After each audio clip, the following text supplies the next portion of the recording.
Welcome, everyone. My name is Haley Cusimano. I am a GMAT instructor, tutor, and content creator, and I am so excited to be joined today by Amy and Zoe, who are going to talk to us a little bit about Tuck, the admissions process, answer any questions you guys have for us. So go ahead, Amy and Zoe, if you could give us a brief introduction. We've got about a 15 to 20-minute presentation planned, but not to fear, we'll have plenty of time for question and answer at the close of the session. So please feel free, those of you who are joining us live, to toss your questions into the chat so that Amy and Zoe can answer them for you. So by all means, Amy, go ahead and give us an introduction. Thanks for your support, Haley. Thanks for getting us off and running this morning. Good morning. My name is Amy Mitson. I'm the co-executive director of the admissions and financial aid team at Tuck. So nice to be here with you to share a little bit about what Tuck is, what we do, and also the nitty-gritty of the admissions process. Also delighted to have a second-year student here with us, and so would love for you to say a brief hello, Zoe, and then we'll head right into the slides. Hey everyone, I'm Zoe White. I'm a second-year Tuck student, as Amy mentioned. I'm originally from San Diego, California, and I am going to PepsiCo to work in marketing post-Tuck. So that's a little bit about me, and I'm super excited to be here with all of you today. Thank you so much, Zoe, and we look forward to having you back after the slides. I'm sure there are lots of questions out there for you, which is, it's always wonderful to have a current student here to talk about the experience firsthand. I'll go through some slides here for everybody in the audience. And first, I'll just start with our mission. Our mission at Tuck is to develop wise, decisive leaders who better the world through business. If we break down the wise, decisive, and leadership part, there are many components to it.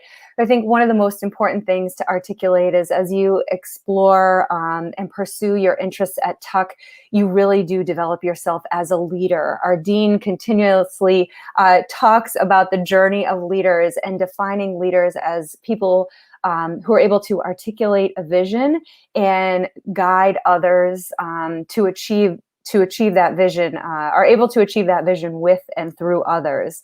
The decisive part is absolutely something that you learn throughout your time at Tuck in using everything that you learn in the classroom, from data analytics to the different team experiences that you have, to be able to make decisions for the better, understanding when and how to take risks as you progress through the curriculum at Tuck and being able to adapt those lessons after leaving the MBA program.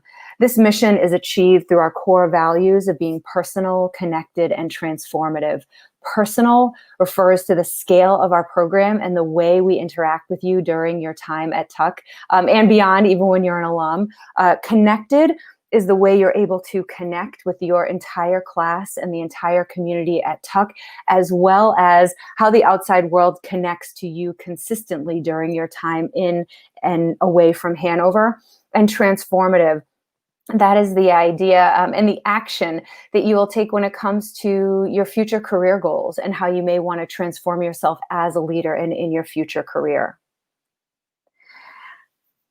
Talking a little bit about the experience in the classroom at Tuck, the learning at Tuck is dynamic and designed to challenge you. You work through the first year core curriculum, lockstep with 285 of your classmates, working through the business fundamental courses throughout the first part of your fall, into the second part of your fall, the winter term. And then as you head into the spring term, you have the opportunity for the first year project, as well as an elective alongside the remaining core courses. The curriculum is designed to challenge you. Many times your application, you're talking about the things that you want to learn and how you want to broaden that business toolkit. And you have the opportunity to do that in the curriculum. And you don't go through it alone. It is a challenging learning experience, but you are working with a study group, you're working closely with your faculty, you have assistants all along the way. It is a wonderful environment to be able to go into new territory, not having a foundation in some of the core courses you may take. That's absolutely fine. And it's a great environment to learn alongside your classmates and to be supported throughout your entire academic experience. In addition to the core curriculum, the elective curriculum, some of the project and experiential learning you have, also co-curricularly, you have the experience of engaging with our research centers and initiatives at Tuck. So those are areas of focused learning around digital strategies and global business and corporate social responsibility and nonprofit, entrepreneurship, healthcare, private equity, venture capital. So focused areas of co-curricular learning that gives you an option to either be a fly on the wall in a certain speaker session, or to really be very closely connected as a leader in one of the centers to help drive some of that co-curricular learning and determine who's going to come and speak at a conference or the different sessions that you're going to bring to the community at Tuck. So the centers are a great complement to the learning that you will do in the core and elective curriculum. The faculty are a big piece of your learning experience at Tuck. This is Joe Hall, our Associate Dean for Teaching and Learning at Tuck. You will get to know the faculty right alongside your classmates. They are not at a distance from you, just as you are living and working in a community at Tuck, and you've chosen Tuck for a certain reason. The faculty have done the same thing for the achievements of the faculty community, for the rigor and the relevance that the faculty bring into the classroom. They are, yes, at the front of the classroom, but very much working alongside you as you progress through a challenging curriculum. The core faculty, are teaching sections of about 75 students at a time, but you feel like there's a lot of one-on-one connection with your faculty. Even now with virtual learning, students are, responding in incredibly positive ways and talking about how they're still getting to know their faculty very well. So the faculty not only are great researchers who are bringing their research and experience into the classroom, they are dynamic teachers who are very, very connected to you and invested in your learning. So they won't be at a distance. You'll have the opportunity to create a relationship with the faculty that outlasts the time in the classroom. Many students will talk about reaching back to their faculty members during their summer internships, or reconnecting with their faculty member after they've graduated from Tuck. The faculty are always there. They're like another member of your class that you will stay connected with.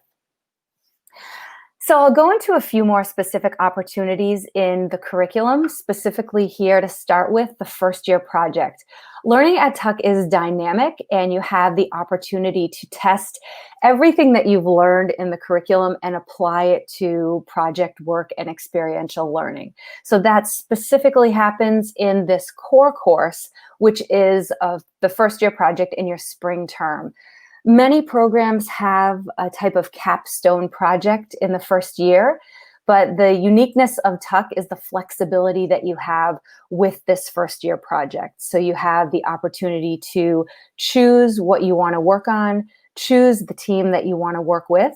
It can be a consulting-based project with an organization local to Hanover and the Upper Valley. It can be a consulting project that takes you anywhere in the US and to the West Coast. It can also be international. And there is an opportunity to work on something entrepreneurial through the first year project course. You can work on a business plan and pitch it to real investors at the culmination of the project. So you can see that small number, 750 projects have taken place since the first year project's inception, and there are many dozens of projects that you would have to choose from that the first year project office would provide to you. And then there are many, many, many dozens more opportunities that you will discover and bring to your class, or oftentimes that alumni will share and hope that students take on. So great reputation for real work that gets done for companies during the first year project. And so companies will continue to come back to us with projects available to you. So the sky's the limit. You can choose the topic. You can choose the focus of the project, whether it's consulting or entrepreneurship, and you can choose the team. So the world is yours when it comes to the first year projects, and students have worked on many interesting things, and we can get to some of the specifics of that through our conversation later. I'll share one example with you that hopefully will load in a second here. Oh, that just paused. Sorry. Oh, there we go. So one example of the first year project that was also, so there's a global learning requirement at Tuck. So every student before they graduate from Tuck will have one class that has taken place in a country where you have not lived or worked or studied before. And so that would be called some Tuck Go. And so this is an example of a first year project, so an FYP Go, Global Opportunity. This is with the Irving Oil Company. So Irving is an oil and gas company located in the northeast of the US and Canada. Students taking on this particular iteration of their work with Irving looked at the impact of the electric vehicles market on the oil and gas industry. And so the project took them from Hanover to Canada to Norway to study this problem for the company. And at the end of the project, they discussed their findings with the company. And Irving continues to work with Tuck. This past spring, those students were unable to travel. The Irving project continued and took on a corporate social responsibility component. So numerous ways that companies engage with Tuck student project teams and continue that work term after term. So opportunity to continue projects as well. This is just a slide that highlights a few of the global learning opportunities. The first year project, which I just talked about, the Irving Oil project, which was global for students. There's an on-site global consulting project. So that's a 3-week international consulting project that happens at the company site. And that the on-site is an elective, so it happens during your second year. And while things are still virtual as we continue through 2020, second year project teams are actually taking on a number of really interesting international on-site projects right now and just doing that remotely. And then there are also global insight expeditions, which can happen either first year or second year. And those are 2-week international trips over spring break that are a slightly larger group size. So a group of about 20 students and a faculty member, and you explore a certain geography where the faculty member also has an expertise. So there is a rigorous component to the project where the faculty are able to share some of the research and work that they've done in that particular geography where you're exploring. If you've done your research on Tuck or talked to anyone about Tuck, first you'll find it's easy to get someone to start talking about Tuck. It's really hard to get them to stop talking about Tuck. There is a very rich quality of life at Tuck where students really bond very closely together. The uniqueness of the place contributes to that. The uniqueness of Hanover in that nobody's really from Hanover, and 285 members of a class descend upon the Upper Valley in Hanover and all start to build a network together.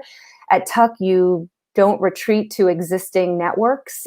You are coming together with your MBA class, first years, second years, and building that network together. The place is also something that has a unique impact on the quality of your experience. We are located outside the city. Many students say that it is the best 2 years of their life. They were in a big city prior to coming to Hanover and will head back to a big city for their job opportunity. And so the opportunity to immerse themselves in this unique environment is something that students really cherish. Students work very closely with one another throughout their academic experience, so working together in study groups that sometimes you choose or you don't choose depending upon where you are in the curriculum. So sometimes you're put into groups and other times you choose them. The continued project work that you have. I talked a little bit about, or just briefly mentioned, the centers, areas of co-curricular learning. That's also another opportunity that adds to your community experience at Tuck. Many times the research centers are putting on conferences. This fall, we've already had the Tech at Tuck conference, which happened about a month ago. Students take the ownership of planning those conferences. We have an upcoming Women in Business conference, as well as our diversity conference and our emerging markets conference, which will happen in November. These conferences are led by students. So you are working very closely with your fellow students to bring an opportunity to the entire community. And so that adds a dimension to the way you work with and get to know your fellow students and the community. You will also work side by side with your fellow students when it comes to the job search. People work very closely together in collaboration more than in kind of fierce competition. Students will more often collaborate when it comes to practicing for interviews for upcoming job interviews. And people are very much working together throughout their entire time at Tuck, whether it's prepping for case studies in the core curriculum, working together on planning a conference or having a speaker come to Tuck, or if it is on the job search, you'll find people collaborating throughout their entire time. I was just on campus earlier today. This is the Dishner Terrace, which is off of Rather Hall, which is one of our residence halls that combines the student residences as well as classrooms and social space. It's a beautiful place to be. This lovely contemplative poses here from our students. They do often have time to reflect, even though they're very busy. The MBA is a great opportunity to reflect on what you want and really immerse yourself. And you have the unique opportunity to do that in Hanover, located outside the city. You really do have a chance to immerse yourself in the experience. It's a huge investment of time and resources with the MBA, and I'd say you owe it to yourself to be all in.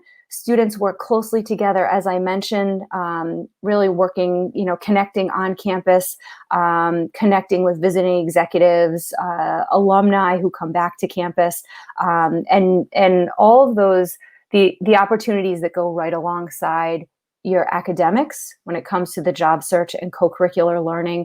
People are connecting in significant ways, and you have the opportunity to stay connected to your goals for your education and for your professional experience. And throughout your time at Tuck, the dean will remind you of that opportunity to reflect, take in what you've learned, and take a moment to understand what you've learned from it and move on to the next thing. So it's definitely a process of immersion, reflection, and learning as you go through your 2 years at Tuck.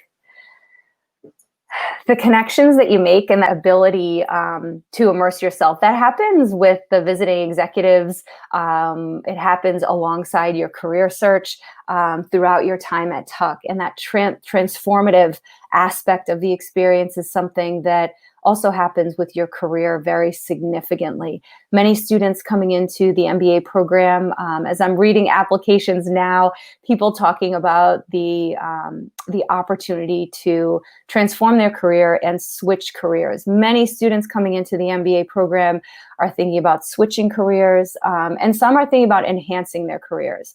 Whether you arrive at Tuck with an eye on exactly what you want to do or more of an eye toward exploration, there is an ecosystem of resources ready and waiting for you to achieve that goal. You'll work directly with the career services team one-on-one. They will work with you to help fine-tune your resume. Your resume may look like one thing now for the industry that you're in, and you may need to change that resume to gear it toward an industry you're looking to transition into. The Career Services Office will work with you on the nuts and bolts of the resume, on the intricacies of the case interview, on job interviews in general. In fact, right now, our Director of Career Services is working with students in person and virtually to help them prepare for recruiting as they continue on in their first year and get ready for interviews later on in the fall term and into the winter term. The resources spread not only to the individuals who are on campus from the career services team, to second year students who are leading career clubs, to the research centers. The center directors and faculty are incredibly helpful with the resources that they have in their particular areas of focus. So the centers are a great place when it comes to informing your job search. And also the alumni, they stay connected with Tuck and have a big role in recruiting and talking to you about jobs and industries and just connecting with you about the job search conversation.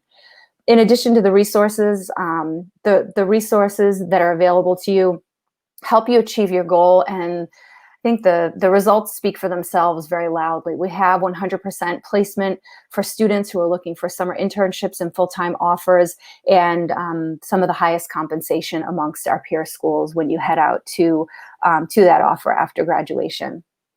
The alumni are a piece of this. As I mentioned, Tuck is known for having one of the most responsive alumni networks. Hundreds of many hundreds of alumni stay connected and volunteer with the school consistently.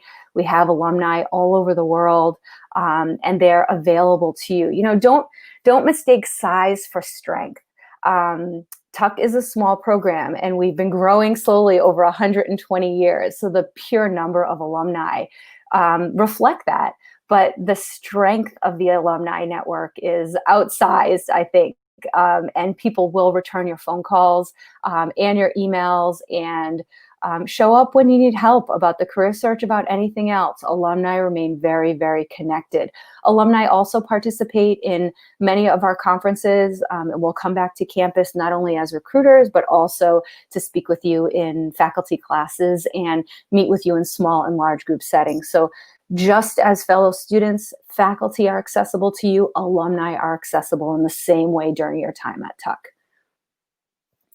So this is a little bit about the Tuck journey. So I shared a few things here just about the overall experience, some of the project work that you can take on, the experiences in the curriculum, the results of the job search.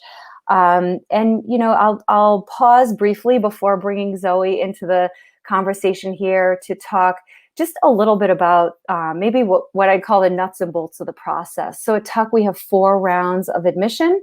1 round has passed and there are 3 ahead. And that is for you to choose. We make offers of admission and scholarship offers throughout all 4 rounds.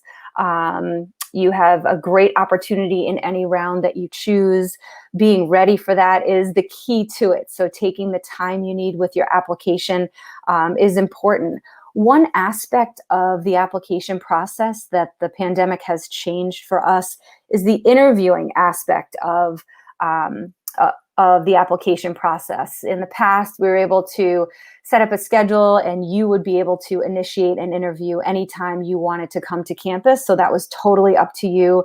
And because we have restrictions on visitors to campus right now, all interviews are virtual and all interviews are committee initiated. So you will be invited to interview. So after you submit your application, a period of time would go by, which would be completely normal. So you'd probably wait a few weeks before you hear from us, and we'd be inviting you for an interview. So after you hit submit, you have to pause and take a deep breath and wait for the committee to get back to you to interview.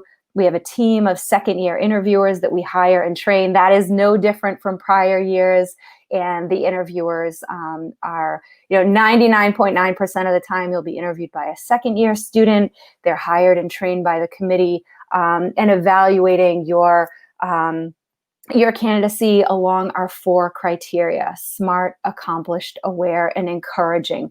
Much like the rest of your application is also evaluated along the lines of those 4 criteria. So we have some great write-ups on the Tuck website about the details of the 4 criteria. So that's something to read through and understand before you sit for an interview, before you hit submit in your application. I'm happy to talk to you more about that. So I will stop sharing my screen there and invite Zoe to join us. Thanks again, Haley. Great to see you, Alvin. Thank you so much. Yeah, we've got Alvin now and Zoe, two second-year students here to join us to participate in the Q&A and get a little bit of the student perspective going. Amy, is there anything else you'd like to add before we formally get started with some of these submitted user questions? No, I'd love to just to have Alvin jump in to just say hello to the group here and let everybody know what year he is at Tuck, and just a little bit about you, Alvin, before we jump in, because Zoe had a chance to say hello earlier. Oh, you're on mute, Alvin. You'll want to go ahead and unselect the mute. Okay, now can you guys hear me? Mm-hmm. Hey everyone, my name is Alvin. I'm originally from Taiwan. Went to school in Michigan, and I was working as a quality engineer for Dell Technologies prior to business school. And is there anything else I should say? I think that's a great start, Okay. and we would love, along the lines of questions, would love to have you and Zoe share more as we move forward with questions. Yeah, happy to be here. Thanks. Great, happy to have you, Alvin. And yeah, we'll have plenty of opportunity here for some student perspective across our Q&A. First and foremost, though, I know you touched on this toward the end of your presentation, Amy, and perhaps Zoe and Alvin can weigh in a little bit with what their experiences have been so far. We had quite a few questions, both live and user submitted, around how the class format, how the experience, how the culture might be shifting a little bit given these unprecedented times. So if you could speak a little bit to differences in how courses are being addressed, and particularly things like class sizes, deferrals, applicant pool as well, if you don't mind chiming in there, Amy. Sure, I'll start there, and then I'd love for the students to, for Zoe and or Alvin to share a little bit about what they've actually experienced in this virtual learning environment. So while we have had 4 rounds of admission last year, we have 4 rounds of admission this year. We did not grant widespread deferrals with such a small class size at Tuck. We didn't do that because we would have had to dramatically change the class that we had already gone through 3 rounds of admitting at the time that the pandemic was taking hold earlier this year. So with the small class size, we did not offer deferrals that were the number of deferrals we offered were similar to prior years. So people applying this year are not at a disadvantage. We don't have an inordinate number of seats that are already taken for this coming application season. So you're not applying with half of the seats taken. That is we did not do that with the small class size. We, of course, still accommodated student deferral requests, but it was very much on par with a normal year. So you will not be at a disadvantage applying this year. As we continue virtual learning, the faculty stood up virtual classes. Students completed all virtual projects in the spring of 2020. Students completed internships very successfully this summer, and the students can speak to that as well, though most were virtual. And as we've started the fall term here, we have 2 second years here with us, so I'll speak on behalf of the first years. They started their fall term with Tuck Launch, and everything began virtually the second week of August. They survived fall A. They just had a short break and are heading into fall B. Fall B starts today. And we're headed in a really positive direction with the health of the community and the collaboration of students and faculty while classes are still being broadcast virtually. Students have the opportunity to learn together and be in the classroom. So as second years, when they first started this year, had the chance to have a classroom assignment and be in the classroom. First years are now having that opportunity. And we're hoping as we head into 2021, faculty will be in the classroom and people will have the opportunity to be alongside with them if they feel comfortable, or still be learning at a distance if that's what they're most comfortable with. I'm also really inspired to know that the on-site team, so that's one of the global project areas that I talked about at Tuck, they're still offering global projects, and second year students will have on-site projects with international companies starting in the next couple of weeks. So I'll pause there and would love for Zoe and or Alvin to share a perspective on some of the changes in this learning environment. Yeah, I can start. I think it's been super encouraging just to see how kind of like quickly we were able to transition into this space. I think it says a lot to the Talk community because I think because we all know each other so well, it made virtual learning much easier, even just as compared to the internship experience where you're with a bunch of people you don't know. It's much more comfortable to be in a virtual environment with your class that you're super familiar with and comfortable with and know everyone on Zoom really well. So whether you're in a breakout room or, in a smaller class, like you already have those connections established. So I felt like that was really crucial in making the transition to virtual learning much more seamless. Even like the first year project, I felt like that went off really, really smoothly just because we all had like a level of familiarity with each other and our work style. So it just made that transition much easier. And I feel like now it's just continuing to get better. The professors are coming up with more innovative ways to engage via Zoom. And I mean, all of the classes have been really, really awesome. And, still feel like I'm getting that high level of learning that I was getting in the classroom. Obviously, we're all hoping that we can get back to the classroom, but I think all things considered, it's been a really great experience. And, Talk was able to make that switch super quickly and keep it engaging and keeping the experience at that kind of high level of engagement that we're used to in the classroom. Yeah, just to add on to that, I think one thing that continuously impressed me about Tuck was the quality of the teaching. You hear about it when I'm applying, but when I actually got to school, I was really impressed by all the professors and how well they teach. And obviously, doing classes online through Zoom is not ideal, but you could tell that the professors are doing everything they can to replicate the in-classroom experience. And I think there are obviously some things we could do better on Zoom, such as polls, breakout rooms, those sort of things. I think it's better on an online setting than an in-person setting. So I would say it's definitely very different, but I'm still very enjoying the learning process. And I think one thing that really stood out to me is talking to some first years. One of our core classes is managerial communications, which is presentations. We did that in person, and unfortunately for the first years this year, they have to do it over Zoom, and they were able to pick up some of the things that you'll have to watch out for. Like, for example, we're doing an online presentation right now. What are the things you have to look out for? And those are the things I really wish I knew during my summer internship, because all the presentations I did during the summer internship was, over Zoom. And so we don't have that experience. And I would say, if anything does happen in the future, or, if there's a shift to online more, which is going to happen, I think eventually, I think the first years are way more prepared than we are, just because of them doing this session. And I think another thing I'd say is the second years, especially the club leaders, are really stepping up. They're starting to do some small in-person activity that abides with the CDC guidelines. 4 or 5 people get together. I think there's a game night that's going to happen. So I think it's definitely not as good as it would have been in person, but I think we're definitely making the most out of it. People are getting very creative, that's for sure, with the club activities and social activities. So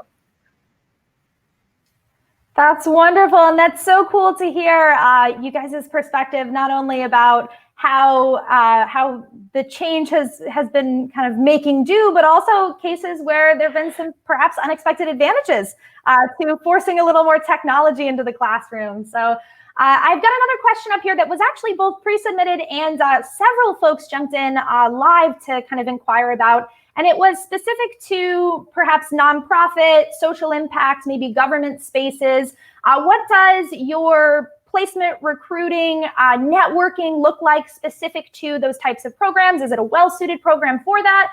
If you could speak to that a little bit, that'd be wonderful.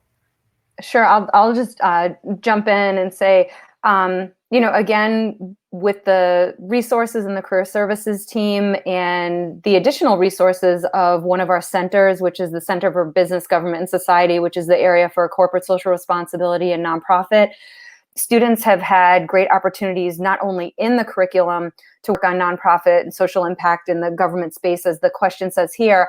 You can do that in the curriculum, but then also having the opportunity for placement after graduation. So I've seen students be very successful in that space. And also seeing students be able to experiment in that way.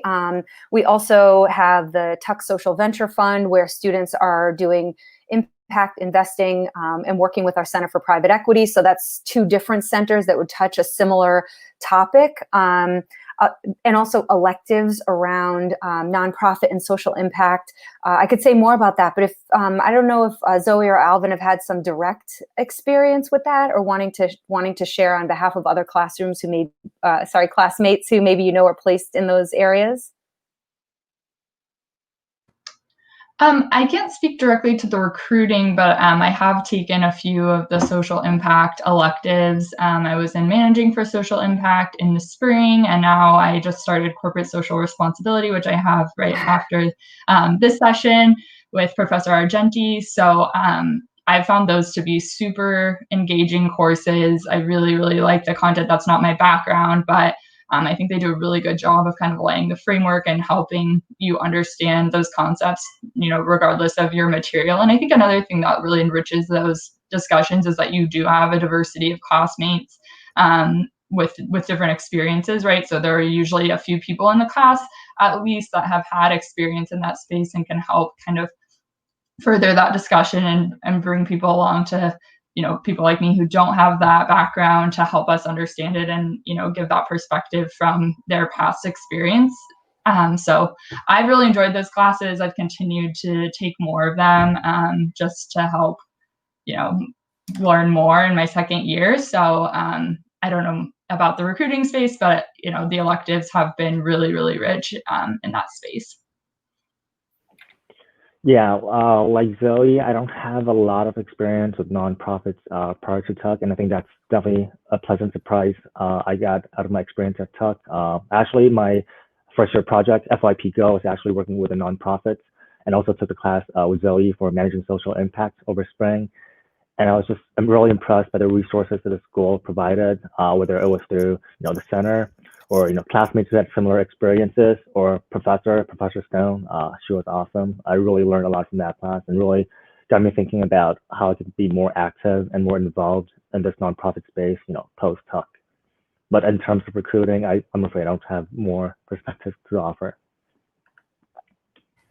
All right, wonderful. That was great perspective there, particularly as someone with a concentration in social entrepreneurship and enterprise there. So we had one or two more questions that are a little more specifically directed to the admissions end of things. If Amy, you'd like to jump in, and perhaps Zoe and Alvin, you'd like to give your perspective. And they generally dealt with the idea of how an applicant is looked at holistically. So what components come into play? How might someone who perhaps struggled in the context of their GPA create a more well-rounded and robust application for you guys, outside of course, maybe test scores and the like? So if you could perhaps speak to that. Sure. So again, every applicant is evaluated around our 4 criteria: smart, accomplished, aware, encouraging. And the way you share your connection with those 4 criteria, we see it throughout the application. And some applicants have more of some than others. Not everyone has every single measure of the 4 criteria. People are coming from very unique backgrounds when they come into the MBA. Some students, maybe undergrad, they had to work full time. Or maybe they worked first and then went to get their undergrad, or maybe the undergrad experience was split up because of work or other demands in life. So it's not always a linear path to success, whether it's undergrad or MBA. So there's room for all of that, and the holistic evaluation gives you an opportunity to showcase your strengths and also to kind of make us aware of the things that you hope to strengthen. Maybe there are some extracurriculars that you haven't had the chance to do that you'd love to use the MBA environment to explore. Yes, we want that. We want people who are aware of what their strengths are, their accomplishments, but also the awareness of what they have yet to do and what they hope the environment at Tuck will help them do. And so if you have extracurriculars, great. But if you don't, your path has probably taken you in another very unique and specific way that is honored by the committee and is part of your specific journey. So you don't have to make excuses for that. Just share your whole story with me, and that's what I'm most interested in. 3 to 4 years work experience, that's great. You know, there's no minimum and no maximum. If you look at the average number of years work experience at matriculation is about 5 years. But you don't have to shoot for the averages. Some people that works great for them. Other applicants, they know at 3 years they definitely want to apply. And other applicants, it takes them maybe 7 or 8 or 10 years before they even realize that the MBA is something. Maybe they hadn't been exposed to the MBA, and then they realize the MBA is something that will help take them to the next level. And so your journey is fully your own, and all we ask is that you just share your story as openly as you can. So your different background is welcome, and you have a lot of opportunity to show your alignment with the different criteria throughout the application process. That's wonderful. And actually, to kind of piggyback off of that question, we had several questions come in. I know you spoke quite a bit to the kind of diversity of background and folks coming in from all over the place to create that kind of class profile. I'd love to hear from Zoe and Alvin a little bit around how perhaps the diversity of experience that you had amongst your classmates perhaps contributed toward your experience and your learning takeaways. So if you could both speak to that a bit. Yeah, I think one of the biggest examples of that is in the fall term study groups, or the study groups throughout first year, but specifically in fall term, you work super closely with your 6-person study group, and they do a really good job of making sure that your team is diverse in terms of experiences, because when you're going through the core, it's difficult, and there's definitely some projects where, I'm from a marketing background. If I didn't have the person on my team who had a background in finance, the accounting homework would have been a lot more painful. So it's really intentional that is, that there is that diversity, so that you're not going to go into an assignment and have 6 people in marketing working on the accounting assignment, and that was super helpful because I think we all have different strengths, so we were all able to kind of take different roles throughout the term, and sometimes you were being the leader and the subject matter expert for your group, and sometimes you were taking backseat and being like, okay, just tell me how to do this, I need help, and I think that's a really a good experience, because you don't want to always be the subject matter expert. Sometimes it's good to be the person who needs help and feel comfortable kind of assuming all of those roles. So I think that was a really valuable experience, and like I said, definitely intentional on Tuck's part. And so I really just enjoyed also getting to learn more about my classmates and their different experiences. They were all helpful to me, as I went through first year, even when we weren't a group anymore, to be able to kind of tap into them for, more informal advice or help throughout the first year. So that's the one that stood out most to me. Okay, so I'm going to share a little bit from a different angle. So I think in terms of diversity, I think this is where the small class size really comes into play. I think as more of an introvert, I think the small class size really does help me in the sense that if I were in a much bigger school, where if I was in a class with someone that I was interested in, but once class is over, there's so many people, you kind of just get lost in the crowd. But now having classes about 280 people, you're basically taking the same classes with the same group of people over and over again. You see them oftentimes. So that really gives you a lot of opportunities to know each other better. That really allows you to really get out of your comfort zone and talk to people, because you share so many things in common, and really allow you to go in depth. It's not just, hey, I have such a huge diversity in class. People talk about their jobs or their past experience in a case study. It's more about the conversation outside of the classroom, where you really get to know them, know their background, learn about their experiences, especially as an international. Well, I grew up in Taiwan, spent the last 10 years in the States, but that really allowed me to really learn about people from all over the world. I think one example recently is I ran into our diversity chair just taking my daughter out on a walk in Station Village, where we live, and we ended up just talking about diversity in the U.S. and about all the social issues happening in the U.S. for like an hour and a half. We just ended up just walking around, and it was a really good learning experience. And I would say a lot of these learning experiences happen outside of the classroom, and the small class size really helped me get to that comfortable level so that we could really talk about really sensitive issues. That's great. That's wonderful. It looks like we have time for just about one more question, and it's another question that came in both ahead of time and by several folks in the live chat.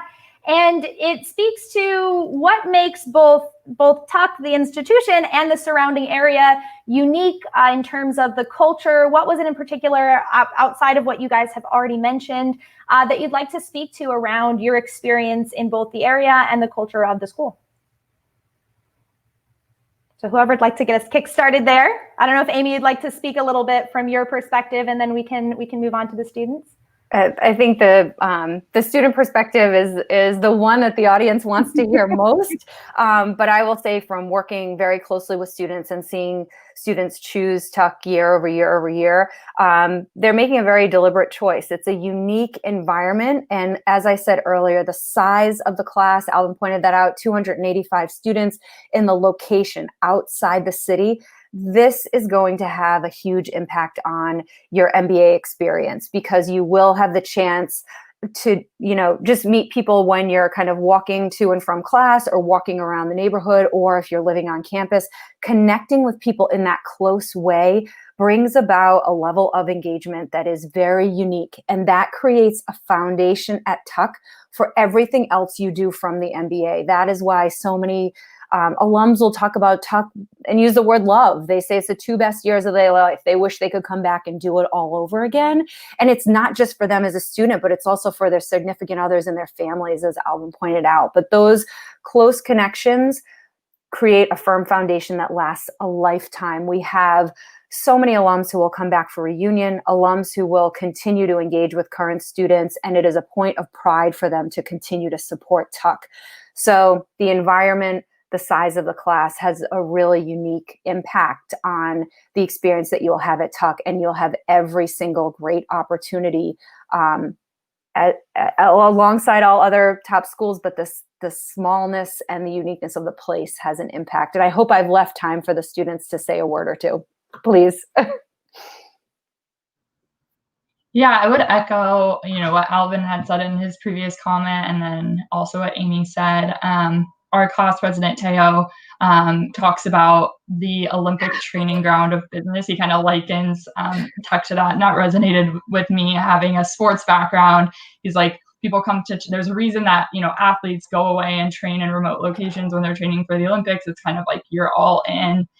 There's no distractions, and you're really committing to that experience. And Tuck is that way for business. You go and you learn everything in an environment where you can be totally all in and not have these outside distractions, and then go into the world of business and you're ready to go. So I really like that analogy. I feel like it definitely is true. And I think it's just like Amy said, it's a self-selecting community, because we all really want to be in there, be all in on our experience, and we're all committed to making the community better. So it is a really impactful thing to kind of see everyone be so bought in and engaged with the school.